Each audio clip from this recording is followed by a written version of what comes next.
حضرت سیدنا عثمان غنی رضی اللہ تعالی عنہ کی شہادت کے بعد ام المؤمنین حضرت سیدہ عائشہ صدیقہ رضی اللہ تعالی عنہ نے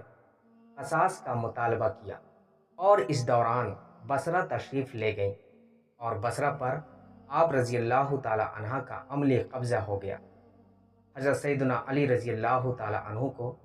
جب بصرہ پر ام المؤمنین حضرت سیدہ عائشہ صدیقہ رضی اللہ تعالی عنہ کے قبضے کی خبر ملی تو آپ رضی اللہ تعالی عنہ نے محمد بن ابو بکر اور محمد بن جعفر رضی اللہ تعالی عنہ اجمعین کو ایک خط دے کر حضرت ابو موسیٰ اشعری رضی اللہ تعالی عنہ کے پاس بھیجا اور ان سے جنگ کی صورت میں بھرپور تعاون کا وعدہ لینا چاہا۔ حضرت ابو موسیٰ اشعری رضی اللہ تعالی عنہ نے حضرت سیدنا علی رضی اللہ تعالی عنہ کا پیغام ملنے کے بعد ان کے ساتھ تعاون کرنے سے انکار کر دیا اور کہا کہ جنگ کے لیے نکلنا دنیا کی راہ ہے اور بیٹھے رہنا آخرت کی راہ ہے۔ حضرت ابو موسیٰ اشعری رضی اللہ تعالی عنہ کا موقف کوفہ والوں کا موقف تھا۔ حضرت ابو موسیٰ اشعری رضی اللہ تعالی عنہ نے کہا کہ اگر جنگ ضروری ہے تو حضرت سیدنا عثمان غنی رضی اللہ تعالی عنہ کے قاتلین سے کی جانی چاہیے، کیونکہ انہوں نے حضرت سیدنا عثمان غنی رضی اللہ تعالی عنہ کو ناحق شہید کیا۔ حضرت محمد بن ابو بکر اور حضرت محمد بن جعفر واپس پہنچے اور حضرت سیدنا علی رضی اللہ تعالی عنہ کو حضرت موسیٰ اشعری رضی اللہ تعالی عنہ کے موقف سے آگاہ کیا۔ آپ رضی اللہ تعالی عنہ نے حضرت سیدنا عبداللہ بن عباس اور حضرت مالک بن اشتر رضی اللہ تعالی عنہ اجمعین کو حضرت ابو موسیٰ اشعری رضی اللہ تعالی عنہ کے پاس بھیجا، لیکن یہ حضرات بھی اپنی بہترین صلاحیتوں کے باوجود حضرت ابو موسیٰ اشعری رضی اللہ تعالی عنہ کو ان کے موقف سے نہ ہٹا سکے۔ حضرت ابو موسیٰ اشعری رضی اللہ تعالی عنہ کا ایک ہی موقف تھا کہ جب تک یہ فتنہ ختم نہیں ہو جاتا میں خاموش رہوں گا۔ حضرت سیدنا علی رضی اللہ تعالی عنہ نے اس وقت کی ناکامی کے بعد اپنے صاحبزادے حضرت سیدنا امام حسن اور حضرت عمار بن یاسر رضی اللہ تعالی عنہ اجمعین کو کوفہ بھیجا۔ جب یہ دونوں حضرات کوفہ پہنچے تو حضرت ابو موسیٰ اشعری رضی اللہ تعالی عنہ کوفہ کی جامع مسجد میں لوگوں کے اجتماع سے خطاب کر رہے تھے اور فرما رہے تھے کہ حضور نبی کریم صلی اللہ علیہ وسلم نے جس فتنے کی پیشن گوئی کی تھی وہ آ چکا ہے، اپنے ہتھیار ضائع کر دو اور گوشہ نشینی اختیار کر لو، کیونکہ حضور نبی کریم صلی اللہ علیہ وسلم نے فرمایا تھا کہ اس موقع پر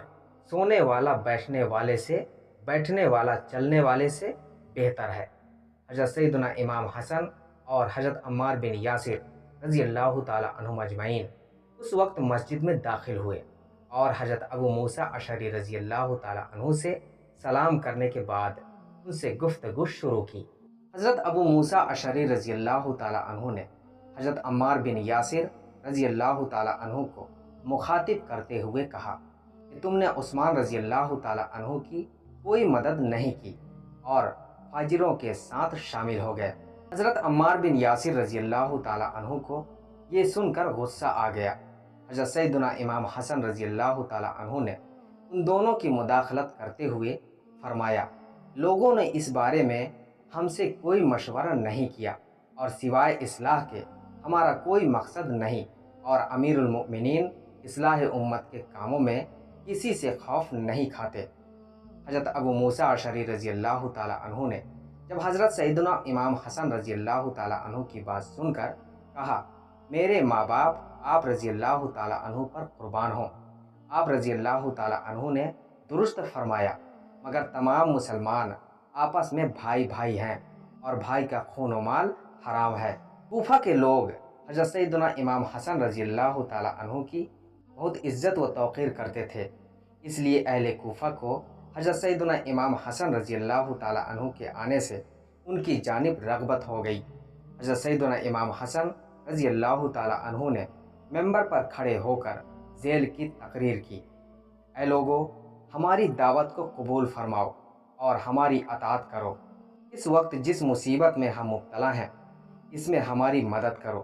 امیر المؤمنین کا فرمانا ہے کہ اگر ہم مظلوم ہیں تو ہماری حمایت کرو، اور اگر ہم ظالم ہیں تو ہم سے حق وصول کرو۔ حالات بہت تیزی سے جنگ کی جانب بڑھ رہے تھے اور حضرت سیدنا علی رضی اللہ تعالی عنہ بھی دور اسلام کے اس نازک موقع کو سمجھ رہے تھے، اس لیے انہوں نے بھی حضرت قاقہ رضی اللہ تعالی عنہ کو بصرہ المؤمنین حضرت سیدہ عائشہ رضی اللہ تعالی عنہ کے پاس بھیجا تاکہ بات چیت سے معاملہ طے کیا جا سکے۔ حضرت قاقہ رضی اللہ تعالی عنہ بصرہ پہنچے اور المؤمنین حضرت سیدہ عائشہ رضی اللہ تعالی عنہ کی خدمت میں حاضر ہو کر ان کا موقف سنا۔ حضرت سیدہ عائشہ رضی اللہ تعالی عنہ نے فرمایا کہ ہم لوگوں کے اختلاف اور ان کی اصلاح کے لیے خروج کا مطالبہ کرتے ہیں، اور ہم چاہتے ہیں کہ قاتلین عثمان رضی اللہ تعالی عنہ سے قصاص لیا جائے۔ اگر ایسا نہ کیا گیا تو قرآن مجید کی تعلیمات کے خلاف ہوگا۔ حضرت قاقہ رضی اللہ تعالی عنہ نے حضرت زبیر بن عوام اور حضرت طلحہ بن عبید اللہ رضی اللہ تعالی عنہ کا موقف جاننے کی کوشش کی تو انہوں نے کہا کہ ہمارا بھی وہی موقف ہے جو المؤمنین حضرت سیدہ عائشہ رضی اللہ تعالی عنہ کا ہے۔ حضرت قاقہ رضی اللہ تعالی عنہ نے ان حضرات کا جواب سننے کے بعد کہا کہ آپ تمام حضرات درست فرماتے ہیں، اور ہم بھی اس بات پر متفق ہیں کہ حضرت سیدنا عثمان غنی رضی اللہ تعالی عنہ کے قاتلین سے قصاص لیا جائے، لیکن آپ حضرات کا یہ طریقہ درست نہیں، اور آپ حضرات نے بصرہ کے 600 افراد کو قتل کر ڈالا، جبکہ وہ حضرت سیدنا عثمان غنی رضی اللہ تعالی عنہ کے قاتل نہیں تھے۔ ایسی کارروائیاں امت میں اختلاف ختم کرنے کے بجائے اختلاف بڑھائیں گی۔ المؤمنین حضرت سیدہ عائشہ رضی اللہ تعالی عنہ نے حضرت قاقہ رضی اللہ تعالی عنہ کی بات سننے کے بعد فرمایا کہ تمہارا کیا مشورہ ہے؟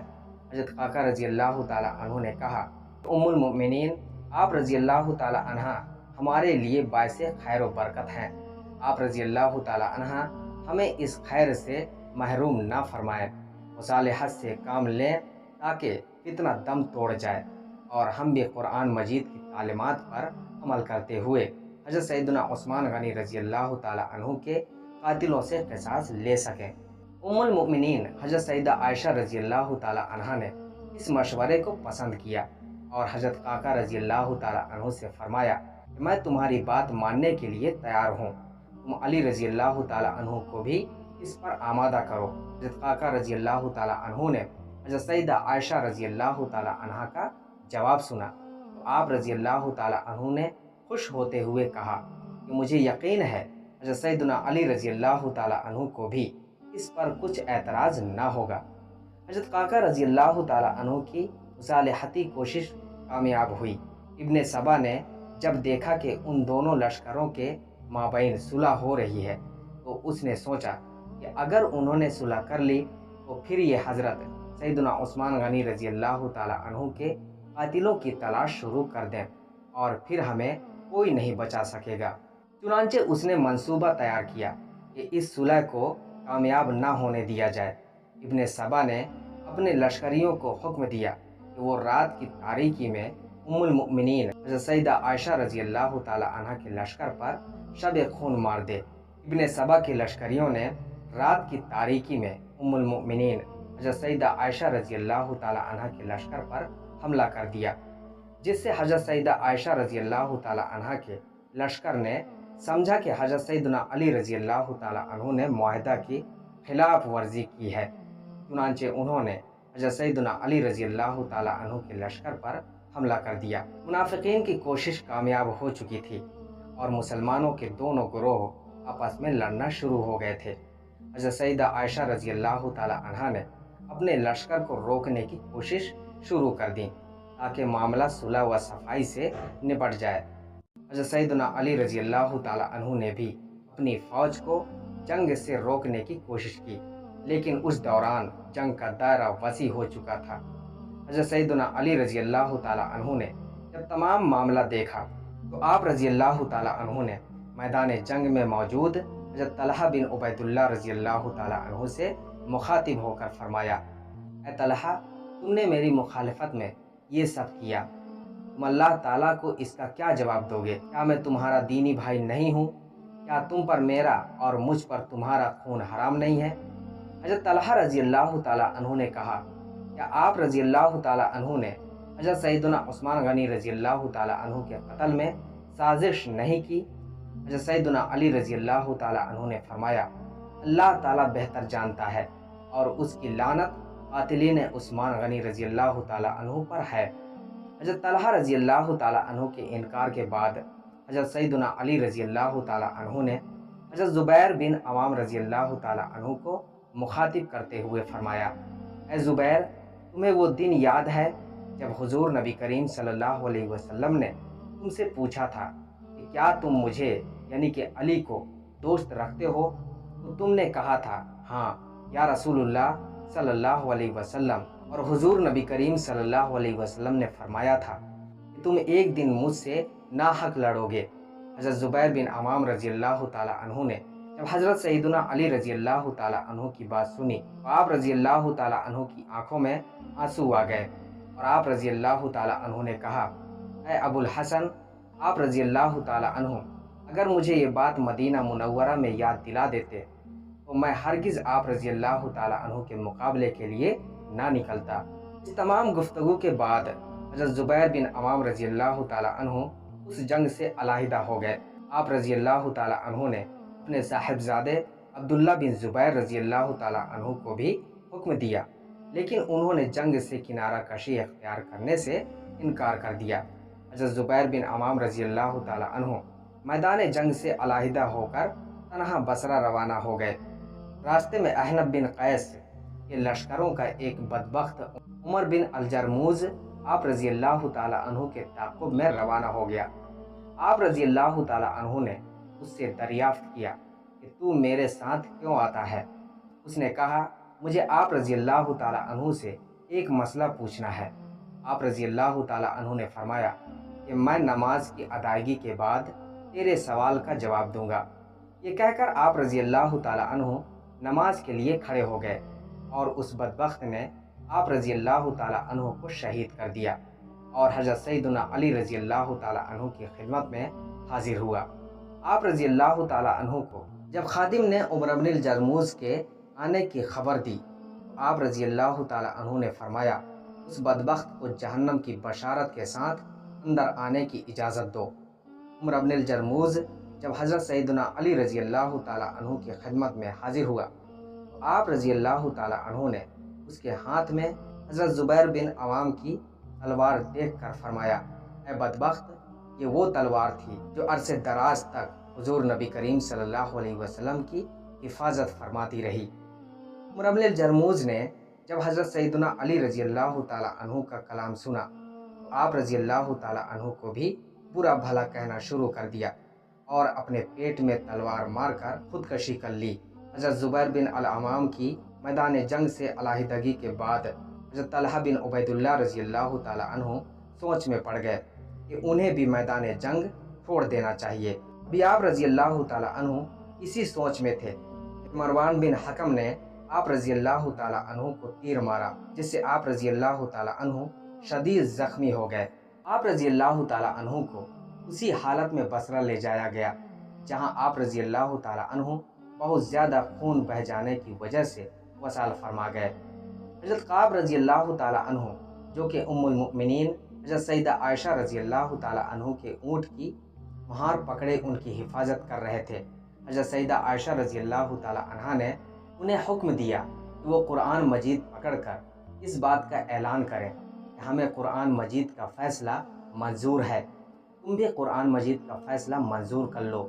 حضرت قعب رضی اللہ تعالیٰ عنہ نے اپنی جان کی پرواہ کیے بغیر اعلان کرنا شروع کر دیا۔ ابن سبا نے جب دیکھا کہ حالات ایک مرتبہ پھر قابو میں آنے والے ہیں